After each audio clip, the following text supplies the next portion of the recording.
आज शाम में दोहा में कतर में इसराइल ने हमला किया और वहाँ हमास की क़यादत मौजूद थी और हमास की क़यादत मौजूद थी। इसराइल और हमास के दरमियान में अमेरिका जो एक मुज़ाकराती अमल के ज़रिए एक एग्रीमेंट करवाने की, पीस टॉक करवाने की कोशिश कर रहा था। तो दोहा में अटैक के नतीजे में जो सीनियर लीडरशिप है हमास की, उसकी शहादत की इतलात हैं।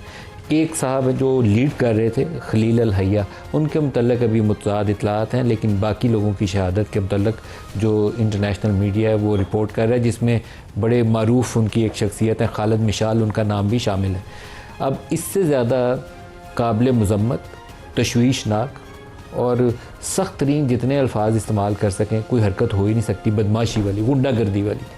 कि एक इंडिपेंडेंट कंट्री जो पीस टॉक्स होस्ट कर रही है और आप ही का मसला हल करवाने के लिए अपने घर में बुला के आपको बिठाया हुआ है कि बातचीत करें ताकि किसी एग्रीमेंट पर पहुंच जाए, उसी के ऊपर हमला किया उन्होंने। और दीदा दिलेरी ये है कि उसके जो इसराइली वज़ीर-ए-आज़म है उसके बाद उसकी मुकम्मल ज़िम्मेदारी भी कबूल कर रहे हैं। वो कह रहे हैं कि ये इंडिपेंडेंट इसराइल की कार्रवाई थी, क्योंकि उससे पहले ये खबर चली थी कि अमेरिका के ताउन के साथ अटैक किया गया, फिर उसको उन्होंने शायद कवर अप करना था, तो कवर अप के लिए उन्होंने ये बयान जारी किया कि ये एक इंडिपेंडेंट आज़ाद इसराइल की ये कार्रवाई थी जिसके नतीजे में हमास की क़यादत के ऊपर हमला किया गया।